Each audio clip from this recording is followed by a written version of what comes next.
सभी संतों महापुरुषों को नमन करते हुए आज बाबा साहेब डॉक्टर भीमराव अम्बेडकर के महापरिनिर्वाण दिवस पर मैं अपने श्रद्धासुमन अर्पित करता हूँ। इस हॉल में बैठे सभी साथियों को और जहां तक मेरी आवाज जा रही है, जो भी व्यक्ति मुझे सुन पा रहा है, डॉक्टर दयालकाल क्रांतिकारी जय भीम। देखिए, बोलने को तो कुछ बचा ही नहीं, सारी बातें मुझसे पहले आए वक्तागण कर चुके हैं। बाबा साहब क्या थे, क्या उनका जीवन था, इन सब बातों पे बातें हो चुकी हैं। अब मसला ये है, जहां बाबा साहब अपना कारवां छोड़कर गए, उसको आगे कैसे बढ़ाया जाए। अपनी कोई भी बात शुरू करने से पहले, क्योंकि मैं जहां पर भी हूं, जितना भी बल मुझ में है, उसके पीछे मेरा परिवार, मेरे माता पिता हमेशा रहे।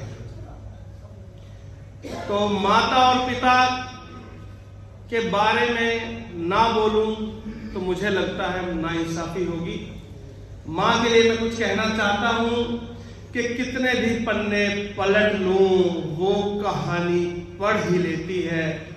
ना जाने मां ये कैसे कर लेती है।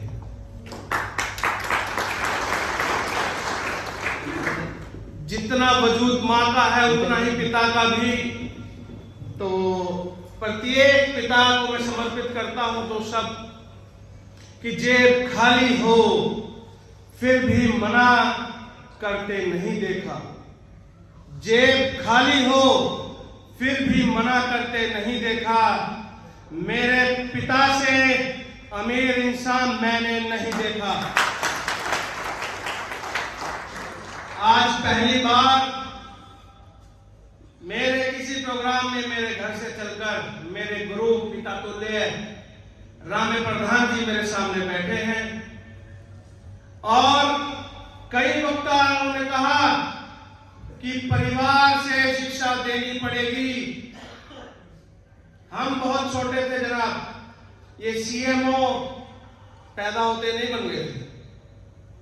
जब हम निकले थे, घर में साइकिल थी, मोटरसाइकिल थी, गाड़ी नहीं थी। हमारे पिताजी 14 अप्रैल को संसद ले जाया करते थे और कहा करते थे, यही है वो महामानव जिसकी बदौलत आप जिंदा हैं, अच्छा खा रहे हैं, अच्छा पी रहे हैं। तो ये सब मेरी ऊर्जा स्रोत है कि मैं आप सबके बीच में ऐसी एक बुलंद आवाज बनकर खड़ा हूं। अब मैं अपनी वाणी को शुरू करता हूं भीमपथ की ओर।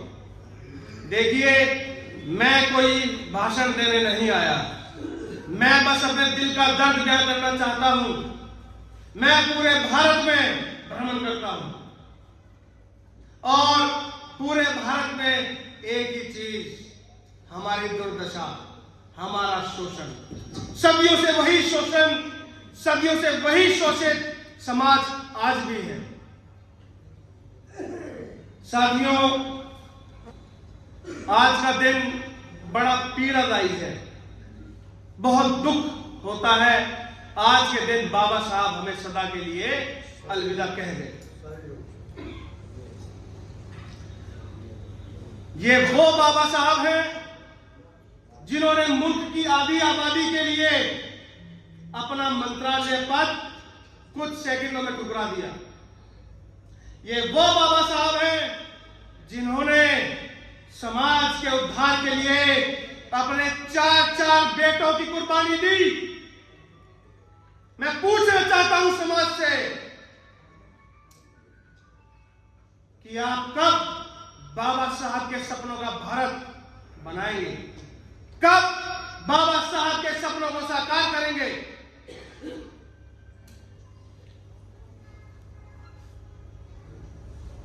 वक्त, दौर, सदी कोई भी हो, बाबा साहब इस सदी के महानायक और न्यू मॉडर्न वर्ल्ड के, न्यू मॉडर्न इंडिया के मसीहा हैं, उससे पहले तमाम महापुरुष आए। वो हमारे समाज में आके अपनी बातें करते रहे, लेकिन हमारा समाज सोता का सोता रह गया। एक दो जाग गए, उनको किसी भी कारणवश एक तरफ कर दिया गया। कभी हमें मनुवादी व्यवस्था में शूद्र का दर्जा दिया गया, बाबा साहब के वक्त में हमें डिप्रेस क्लास कहा गया। बाबा साहब ने फिर शेड्यूल कास्ट की सूची तैयार की, क्योंकि बाबा साहब का विजन था कि भविष्य में तुम छाती ठोक के कहना मेरा नाम काम पता है, हम भारत के मूल निवासी हैं। ऐ बाहर के आए लोगों, जितनी जल्दी हो लौट जाओ। बार बार एक सवाल जो मेरे मन को कुरेदता है कि समाज कब जागेगा।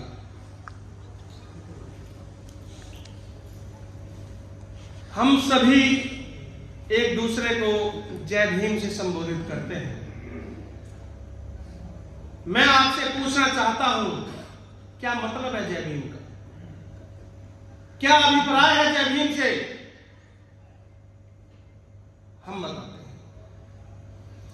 जय भीम एक प्रण है, संविधान की रक्षा करेंगे।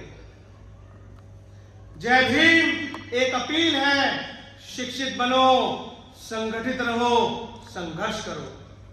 जय भीम एक वादा है, पे बैक टू सोसाइटी का। जय भीम एक क्रांति है, असमानता, लिंग भेद, अंधविश्वास के खिलाफ। जय भीम एक परंपरा है, स्वतंत्रता, समानता, बंधुता, न्याय व धर्मनिरपेक्षता की। जय भीम एक उत्तरदान है, बुद्ध, अशोक, कबीर, ज्योतिबा फूले, तमाम बहुजन समाज में जन्मे महापुरुषों को सम्मान देने के लिए। और आखिरी में जय भीम एक योजना है, व्यक्ति, परिवार, समाज, देश में लोकतंत्र, नैतिकता, विज्ञान, शक्ति प्रदान करने के लिए। यह है जय भीम। और कुछ लोग इसी प्रांगण में मैंने सुने जय भीम के अलावा भी कई नामों से एक दूसरे को उद्बोधन कर रहे थे। आप ये तो आज गांठ बांध कर जाएं, जब भी आपको समाज के व्यक्ति मिले, चाहे वो कितने भी दूर हो, अपने बुलंद आवाज में जय भीम से ही मुखातिब करना, क्योंकि ये एक लड़ाई है जो हजारों साल पुरानी है। और ये एक मिशन है, मिशन चर्चा और पर्चा। तीसरी खर्चा छोड़ दो, पहले चर्चा पर्चा कर लो।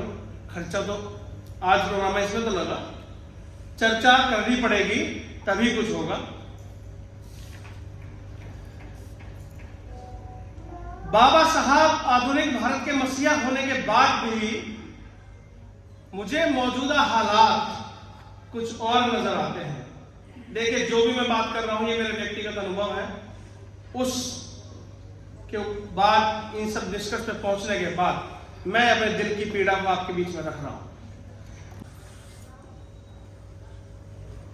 अब हुक्मरानों ने इस पोल्ट्री फार्म बना के हमें सिर्फ मुर्गे बना के छोड़ दिया है। जिसका नंबर आता है वही चिल्लाता है। मेरे साथियों, नंबर सबका आएगा। हमारे कमांडेंट साहब ने एक बात कही, उनका शेर मैं पूरा कर देता हूं। फूस का छप्पर देखने वालों, साथ भूल गए मैं एक लाइन। नहीं तो मेरी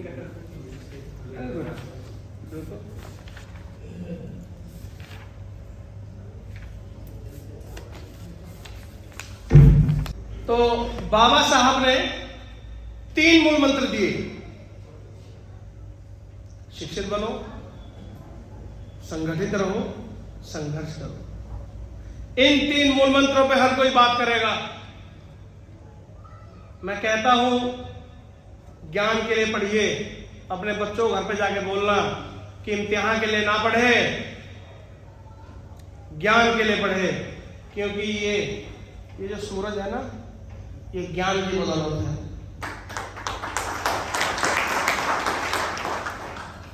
और संघर्ष की तो बात ही छोड़ दो, जन्म से शुरू होता है, मरने के बाद तक चलता है। बहुत सारी जगह है जहां पे हमारे शमशान नहीं है, तो आपके ऊपर छोड़ दिया।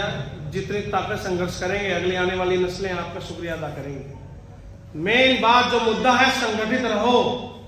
हर बार मैं एक बात जाके कहता हूं, देखिए मैंने अपनी आधी जवानी रोहतक में गुजारी है, और रोहतक से डॉक्टर प्रियंका हमारे बीच सीएमओ पीजीआई रोहतक आई हुई है। तो मैं एक बात कहना चाहता हूं हरियाणवी में कि भाई ये हाथ और न्यू रहोगे तो एक एक करके तोड़ दी जाओगे। इसे क्या मुक्का जित लग गया थोड़े पर, इसका वजूद है, हमें यूं रहना पड़ेगा। संगठित रहने के लिए एक बहुत अच्छा उदाहरण, अगर आप शहद जैसा परिणाम चाहते हैं तो मधुमक्खी की तरह इकट्ठा रहना पड़ेगा। है किसी को कम मधुमक्खी के छत्ते में हाथ मार दे। और तीसरा उदाहरण, झाड़ू सबके घर में है। देखिए झाड़ू जब एक सूत्र में बंधी होती है, वो झाड़ू कचरा साफ करने का काम करती है, लेकिन अगर वो झाड़ू एक सूत्र में ना बंधी हो तो वो खुद कचरा हो जाती है और कोई भी आके उसको साफ कर जाता है। ये आपका निर्णय है, आप कितनी जल्दी संगठित होंगे। बाबा साहब ने हिंदू सोशल ऑर्डर पे बहुत बात की। आज बाबा साहब का महापरिनिर्वाण दिवस है, बहुत दुखी हूं मैं, और दुख बस इस बात का है, शिकायत है मुझे समाज से, और मैं सीधा ना कहकर बस 4 लाइन में बोलूंगा, जो समझने वाला होगा समझ जाएगा कि जो मंजिल तक ना पहुंचे उसे रास्ता नहीं कहते, जो मंजिल तक ना पहुंचे उसे रास्ता नहीं कहते, 2-4 कदम चलने को चलना नहीं कहते।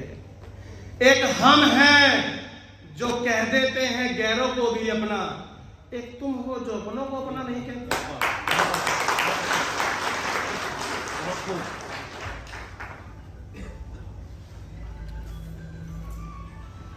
बाबा साहब ने 3 मूल मंत्र के अलावा एक चीज और बताई जो सबको दिखती है लेकिन ध्यान में कोई नहीं रखता। इस पोस्टर पे बाबा साहब के नीचे कुछ है, क्या है? पार्लियामेंट, संसद। बाबा साहब ने संसद में एक इशारा दिया है, क्यों? बाबा साहब ने कहा कि अगर किसी को मंदिर मानना है तो संसद तुम्हारा इंतजार कर रही है, क्योंकि अगर मंदिर जाओगे तो सेवक कहलाओगे, अगर संसद जाओगे तो शासक कहलाओगे।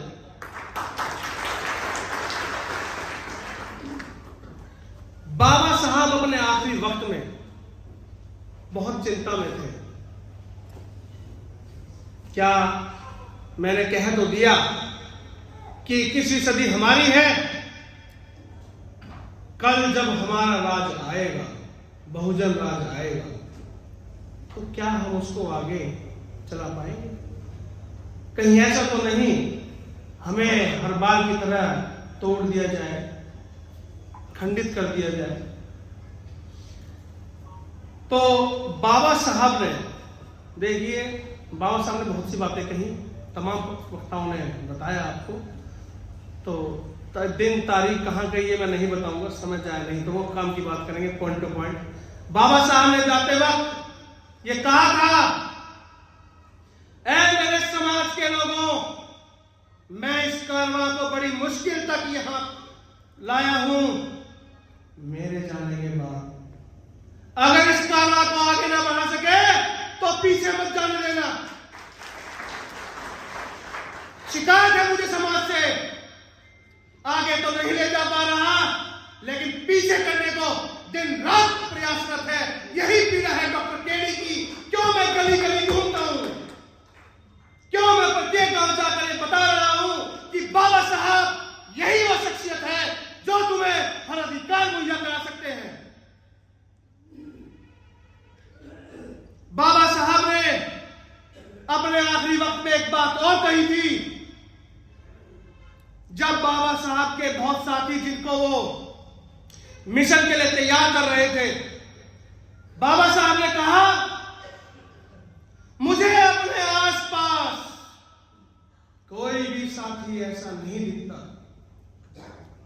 उन साथियों में वो थे जो बाबा साहब के साथ काम कर रहे थे। उन्होंने कहा मुझे मेरे आसपास कोई साथी नहीं दिखता जो इस मिशन रूपी तंबू में बंबू का काम करे। उस वक्त तो बाबा साहब अकेले थे। मेरे सामने तो 500 बाबा साहब यहां बैठे हैं, तो क्यों नहीं हम बाबा साहब के सपनों को साकार कर पा रहे? ये सवाल है मेरा समाज से।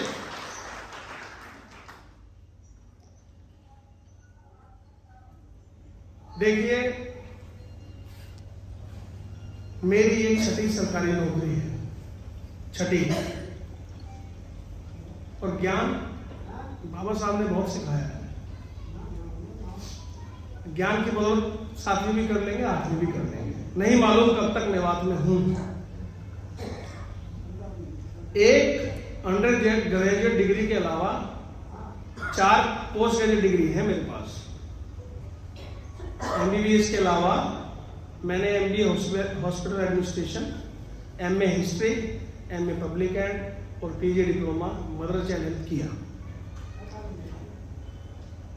क्योंकि पढ़ना आपको पढ़ेगा, क्योंकि जो पढ़ेगा वो बढ़ेगा। और जब कोई नहीं बढ़ेगा तो मिशन आगे कैसे चलेगा? बाबा साहब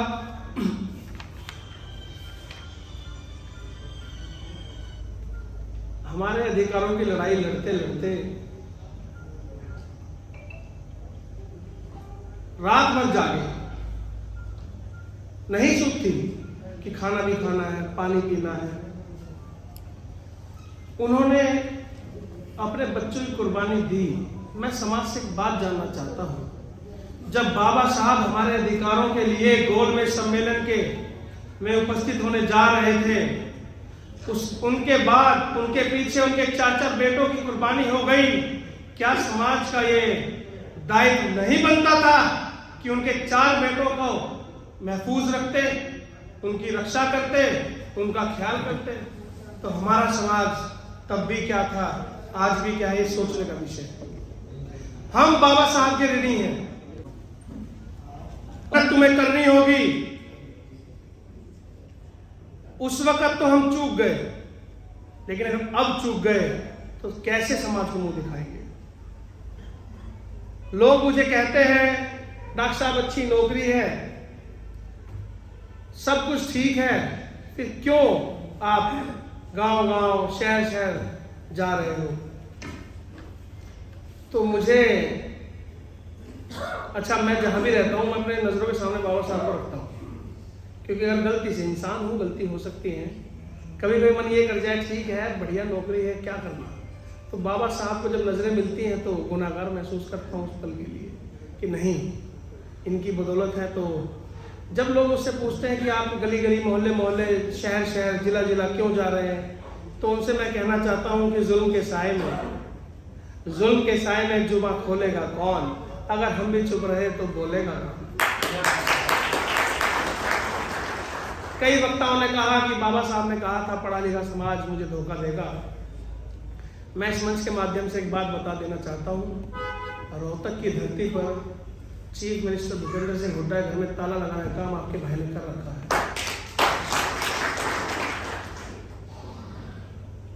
राज तो हमारे नसों में दौड़ता है, अपने आप को पहचानने की देर है।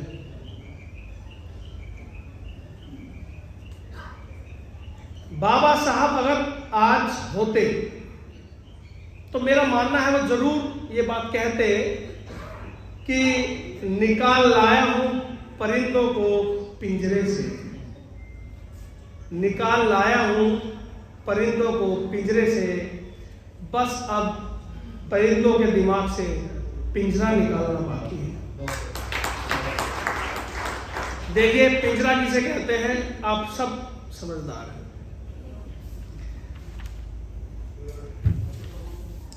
हमें बाबा साहब के सपनों को सच करने के लिए दिन रात मेहनत करनी पड़ेगी।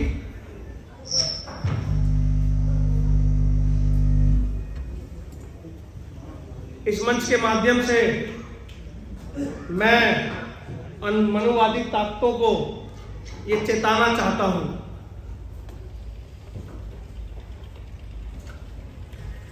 कि भाई बहुजन समाज अब जाग गया है। वो तुम्हारे पंडाल नहीं लगाएगा, वो तुम्हारे शामियाने में दरी नहीं बिछाएगा। अब बहुजन समाज के पास अपने डंडे हैं, उनमें अपने झंडे हैं, हमारा अपना मंच है, हमारा अपना ताज है, हमारी अपनी कुर्सी है। जिस पर तुम धोखे से बैठे हो वो दिन दूर नहीं, कुर्सी से खींचते हुए काम करेगा। कोई भी शासन दिमाग में ये ना रखे कि बहुजन समाज कमजोर है, और जब भी ये गलती दिमाग में आए तो 2 अप्रैल का आंदोलन याद कर लेना। हमारा समाज बहुत मजबूत है।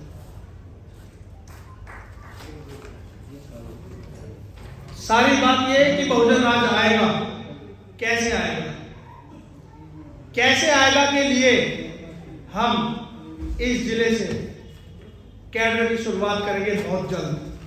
कि कुछ बातें राज होती हैं और जो व्यक्ति राज नहीं रख सकता उसका कभी राज नहीं आता। ये बातें हम कैडर में जल्दी कैडर शुरू करेंगे और बताएंगे राज कैसे आएगा। देखिए इस मंच पर तमाम संगठनों, तमाम पार्टियों की बातें हुई, मतलब जिक्र हुआ। हम भी तमाम संगठनों, तमाम पार्टी के वरिष्ठ अधिकारियों से, पदाधिकारियों से मिले हैं, लेकिन एक संगठन ऐसा है जिसकी यहां चर्चा नहीं हुई।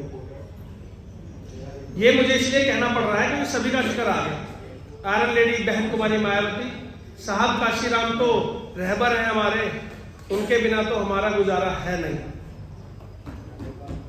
तो मैं एक बात कहना चाहता हूं, देखिए जनाब, उसी संगठन में रहना, उसी राजनीतिक पार्टी को ज्वाइन करना जो तुम्हारे दुख में खड़ी हो, ऐसे साथ। क्योंकि जमाना बड़ा खराब है, दुख में सलाह देते साथ नहीं। उस संगठन को अपने साथ रखना जो दुख में आपके खड़ा हो, और यह निर्णय आपका है।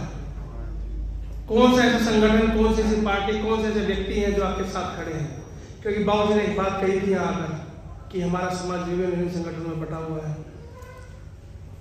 अलग अलग जातियों में बटा हुआ है, अलग अलग पार्टियों में बटा हुआ है। एक संगठन जिसका नाम यहां पर नहीं ले गया वो है भीम आर्मी भारत एकता मिशन। मैंने बहुत आंदोलन किए बचपन से। मैं बहन मनीषा वाल्मीकि वाले केस में अलीगढ़ में था। मैं बात, वक्त का तकाजा है, वक्त का तकाजा है, इसलिए वक्त बहुत कम है, जितना दम है लगा दो। कुछ लोगों को मैं जगाता हूं, कुछ लोगों को तुम जगा।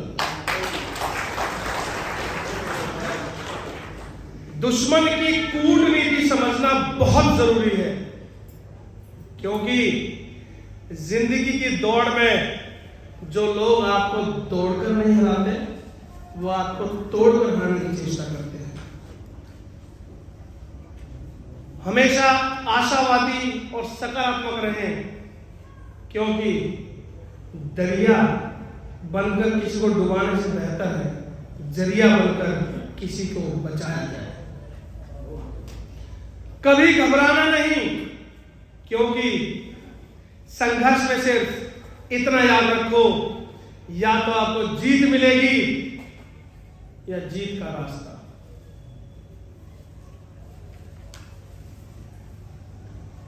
बस तुम अपने आप से मत घबराना,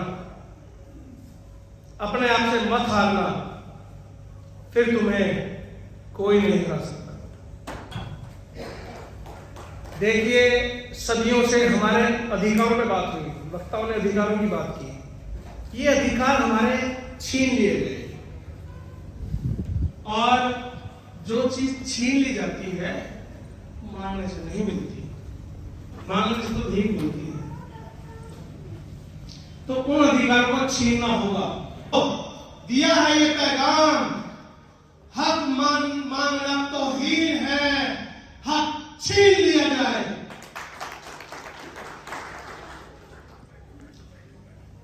डॉक्टर संजय अभी बात कर रहे थे कि हम ताउडू गए थे एक जगह, वहां मैंने एक बात कही जो मेरे मन की बहुत बड़ी पीड़ा है। हमारे समाज में प्रधान बनने की होड़ है, गली का प्रधान, अम्बेडकर सभा का प्रधान, कबीर सभा का प्रधान, गुरु रविदास महाराज सभा का प्रधान बनिए। कौन मना करता? मैं चाहता हूं ये जो सोच तुम्हारी प्रधान तक सीमित है, ये सोच तुम्हारी प्रधानमंत्री तक कब जाएगी? कब आप सोचेंगे कि प्रधान नहीं प्रधानमंत्री बनना है? क्योंकि जिनका शासन होता है, धर्म भी उन्हीं का चलता है। वकील साहब समय भाई ने एक बात कही, पोधिस बाबा साहब डॉक्टर भीमराव अम्बेडकर, कैसे खुद में भारत होगा? उससे पहले शासन होना जरूरी है। उस प्रोग्राम में अच्छा एक दिल की बात मैं आपसे करना चाहता हूं, माफी पहले ही मांग रहा हूं, मन में पीड़ा है, कहूंगा जरूर। हमारे समाज में जो सफाई कर्मी हैं, जो मेरे भाई हैं, उनसे बस मैं एक बात कहना चाहता हूं, हर जगह कहता हूं मैं बात, कि झाड़ू को छोड़ना पड़ेगा, कलम को पकड़ना पड़ेगा, और यहां से आप प्रण लेकर जाएं कि इस पीढ़ी ने तो झाड़ू को उठा लिया, अगली पीढ़ी में कोई झाड़ू को हाथ नहीं लगाएगा। ये मेरे मन की पीड़ा है, हर बार हर जगह में जाके बात कहता हूं। तो मेरे साथियों, इस बात को आप जरूर साथ रखें कि कलम सब कुछ इसमें है।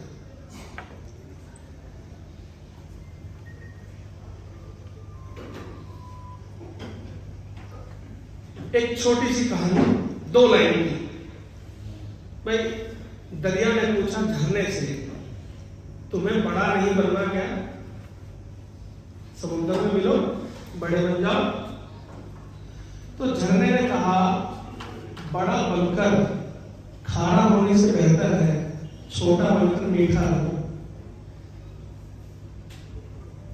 तो किसी भी संगठन, किसी भी मिशन कि बेसिक इंटेंट कार्य करता, लेकिन हमारे यहां तो और पदों की कार्य तो करना नहीं चाहते।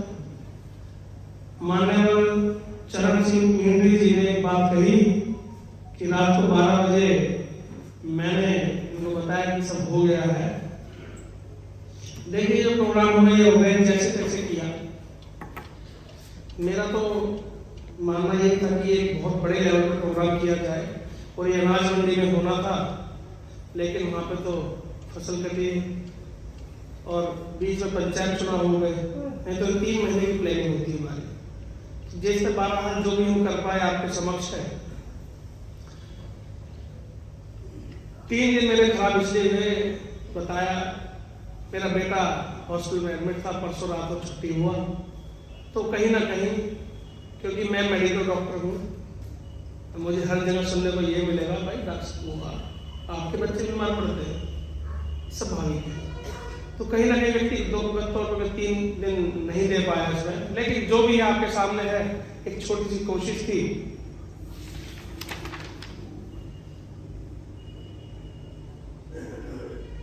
कुछ बातें जो यहां पर वक्ताओं ने कही कि संविधान में दिए अधिकारों को बचाना है, उसके लिए क्या करना है? सबसे पहले संविधान को पूर्ण रूप से लागू करवाना है, जो आज की सरकार ने नहीं किया हो, तभी तो अधिकार मिलेंगे। और लागू कैसे होगा? जब लोकतंत्र होगा। 4 तारीख को चुनाव थे यूपी में, मुझे पता लगा पुलिस के वरिष्ठ अधिकारी आधार कार्ड देख के मुस्लिम भाइयों को वोट डालने नहीं दे रहे थे। ये तो लोकतंत्र नहीं है, ये तो लोकतंत्र नहीं है। हमें लोकतंत्र स्थापित करना पड़ेगा। मेरे वक्ता ने कहा था सरों की कीमत होती है, तो सरों की कीमत होती है, वोट की कीमत होती है। हम बार बार बात कर रहे हैं पार्लियामेंट की, बात कर रहे हैं राज की, राज आएगा वोट से। और हमारे महापुरुषों ने ये भी समझा गए कि वोट की हिफाजत अपनी बहन बेटी की तरह करना। साहब काशीराम ने तो ये भी कह दिया, बैलेट के साथ साथ बुलेट की भी तैयारी करना। तन मन धन की बात बहुत हुई, मैं तो ये कहता हूं तन मन धन और धन की भी तैयारी रखो। तो राज आना कोई बड़ी बात नहीं है।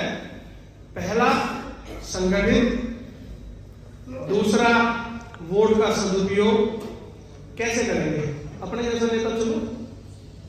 कहते हैं जनाब नेता बिक जाते हैं, मैं कहता हूं अगर आप ना बिकने वाला नेता चाहते हो तो पहले ना बिकने वाला समाज तैयार करना पड़ेगा। क्यों हमें खरीदने के लिए कोई भी मुंह उठाकर हमारी बस्तियों में, हमारे मोहल्लों में आ जाते हैं? कीमत उसी की लगती है जो बाजार में बिकने के लिए रखी हो। तो इस चीज पे एक बात मुझे याद आती है कि अगर बिकने पर आ जाओ तो घटते हैं दाम अक्सर, अगर ना बिकने का इरादा हो तो कीमत और बढ़ती है। इन संदेश के साथ मैं आपसे कुछ अपील करना चाहता हूं और अपनी वाणी को विराम दूंगा। उससे पहले आयोजक कमेटी, समस्त बहुजन समाज और आप सभी का मुझे सुनने के लिए बहुत बहुत धन्यवाद। पूरे जिले से आए हुए सभी साथियों का, नूह जिले से बाहर से आए सभी साथियों का बहुत बहुत आभारी हूं। ये टीम ने जो काम किया इतने कम समय में, उनको भी मैं हार्दिक बधाई देता हूं। दिन रात लगे रहे। हमारे राजकुमार जी पीछे खड़े हैं, वो अंदर आए नहीं अब तक। ये एक ऐसे व्यक्ति हैं, मैंने रात को 4 बजे फोन कर दिया उठ के, जिसको मैंने कहा वहीं पहुंच गए। ये बहुत संघर्षशील साथी हैं हमारे, इनका नाम लेना जरूरी था। तो बस 2 बातों से अपनी वाणी को विराम देता हूं कि पहले कमांडेंट साहब की बात को पूरा कर देते हैं कि जलते घर को देखने वालों, जलते घर को देखने वालों, फूस का चप्पल आपका है, आग के पीछे तेज हवा है, आगे मुकद्दर आपका है। कल उसके कत्ल पर मैं भी चुप था, मेरा नंबर अब आया। मेरे कत्ल पर तुम भी चुप हो, अगला नंबर आपका है।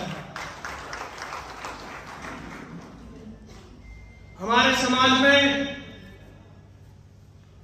कड़वी बातें कहनी पड़ेगी, अनुभक्तों की कमी नहीं। देखिए बाबू साहब ने कहा शिक्षित रहो, वो इसलिए कहा पढ़ो लिखो ज्ञानो, खुद जांचो खुद परखो, उसको सुनो। कि उसमें समाज से दूर बैठे हैं उनसे मैं एक बात कहना चाहता हूं कि जो मोमबत्ती है उसको आखिरी क्षण में पता लगता है कि जिसको मैंने अपने भीतर संजो के रखा है, धागा, जिसको मैंने हमेशा छुपाए रखा, आज उसी धागे की वजह से मैं खत्म हो गई। तो ये धागा है ना, मोमबत्ती मत पालना, ऐसा धागा मत पालो जो तुम्हें खत्म कर दे। मोमबत्ती की पीड़ा को समझो, जब वो आखिरी में बिल्कुल आखिरी पड़ाव पर है, आखिरी लोग चल रही है, तब उसे यकीन होता है, एहसास होता है कि जिस धागे को मैंने अपने जिगर में समा के रखा, इसी धागे की वजह से मैं खत्म हो गई। तो मेरे समाज के लोगों, किसी को धागा मत बनाओ। ये है सब कुछ, इन्हीं की बदौलत हम सब यहाँ बैठे हैं, आप हमें सुन रहे हैं, हम आपको सुन रहे हैं, सब साथ बैठे हैं। एक कहना मेरे को और है कि देखिए, हमें नस्ल नाबूद करने के लिए तमाम शक्तियां लगी हुई हैं, तमाम नकारात्मक नेगेटिव फोर्सेस आ गए। मैं कहना चाहता हूं जो चुनिंदा सकारात्मक लोग हैं, मिशन के लोग हैं, कम से कम उनको तो महीने 2 महीने में इकट्ठा होना चाहिए। चाय पे चर्चा मत करो, मत पैसे लगाओ चाय में, दूध में, चाय पत्ती में। अरे भाई, पानी पे चर्चा कर लो, हम तो पानी पी के खुश हैं। मैं जितनी जगह जाता हूं सब जानते हैं, इसके पास गया हुआ, मैं तो सबको मना कर दिया, 1 रुपया खर्चा मत करना, हम पानी पे चर्चा कर लेंगे। लेकिन बुद्धिजीवी समाज के साथ बैठना बहुत जरूरी है, क्योंकि हमेशा टीम जीतती है, दल जीतता है, एक जना कभी भार नहीं फोड़ता। हमें इसलिए कहा है एकत्रित, संगठित रहो। तो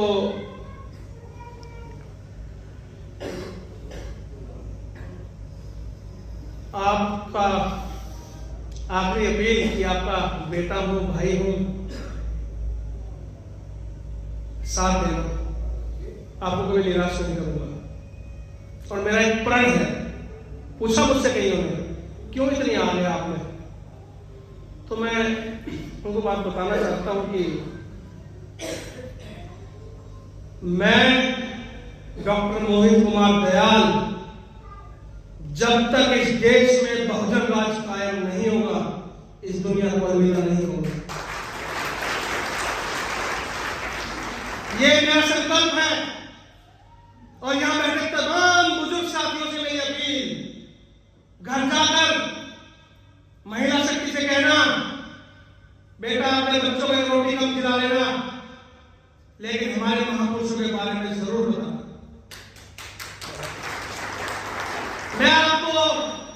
मैं अपने व्यक्तिगत बारे में कुछ नहीं बताना चाहता, लेकिन एक बात मैं जरूर बताना चाहता हूं।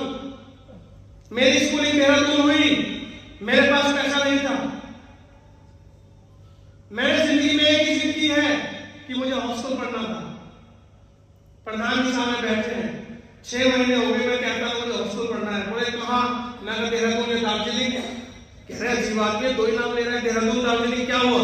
मैं कहा जी कहीं मुझे यही पढ़ना, हॉस्टल जाना है, 5वीं क्लास की बात है। पैसे नहीं थे और जैसे तैसे करके इन्होंने मुझे पढ़ाया। अपने जिगर के टुकड़े को अपने से दूर रखा। आज 22 साल हो गए मुझे घर से दूर हुए। शादीशुदा हूं, बच्चे हैं, लेकिन मैं यहीं रहता हूं। जब उनको जरूरत होती है चला जाता हूं, समाज जानता है। देखिए, यहां तक इतना आसान सफर नहीं रहा। मैंने अपनी एमबीबीएस का पर्चा एग्जाम तब दिया जब मेरा परिवार जेल में था और मैं पुलिस से फरार। तो आप समझ सकते हैं संघर्ष कितना रहा होगा। क्या आपका परिवार जेल में हो, आप इम्तिहान दे सकते हैं? ये पीड़ा है मेरी। अगर आप मेरी पीड़ा को समझते हैं तो आज यहां से प्रण लेके जाएंगे। गली हो, मोहल्ला हो, गांव हो, हर महीने हमें बुद्धिजीवी साथियों को बैठना होगा और इस मिशन को पूरा करना होगा। जहां लिए आपका बच्चा, आपका बेटा, आपका भाई हमेशा तैयार मिलेगा। तमाम लोग मेरा फोन नंबर लेते हैं, उनको मैं एक बात जरूर बोल देता हूं, भाई अगर फोन ना उठे मुझे मैसेज कर देना। कई बार ऐसा होता है हम फोन नहीं उठा पाते, मीटिंग होती है नहीं उठा पाते हैं, तो आप मुझे एक एसएमएस कर दें। वो एसएमएस जब तक मेरे पास पहुंचेगा तब तक की जिम्मेदारी आपकी, उसके बाद जिम्मेदारी मेरी है।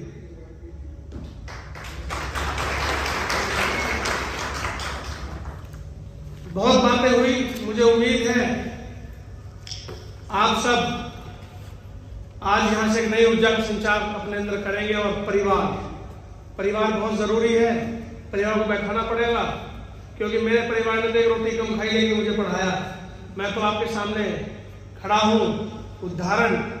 तो बस 2 लाइन के साथ अपनी बात को विराम देता हूं कि चिरागे शाम हूं, जुल्मत में भी मुस्कुराऊंगा। चिरागे शाम हूं, जुल्मत में भी मुस्कुराऊंगा। मुझे संभाल के रखना, मैं वक्त में हमेशा काम करूंगा।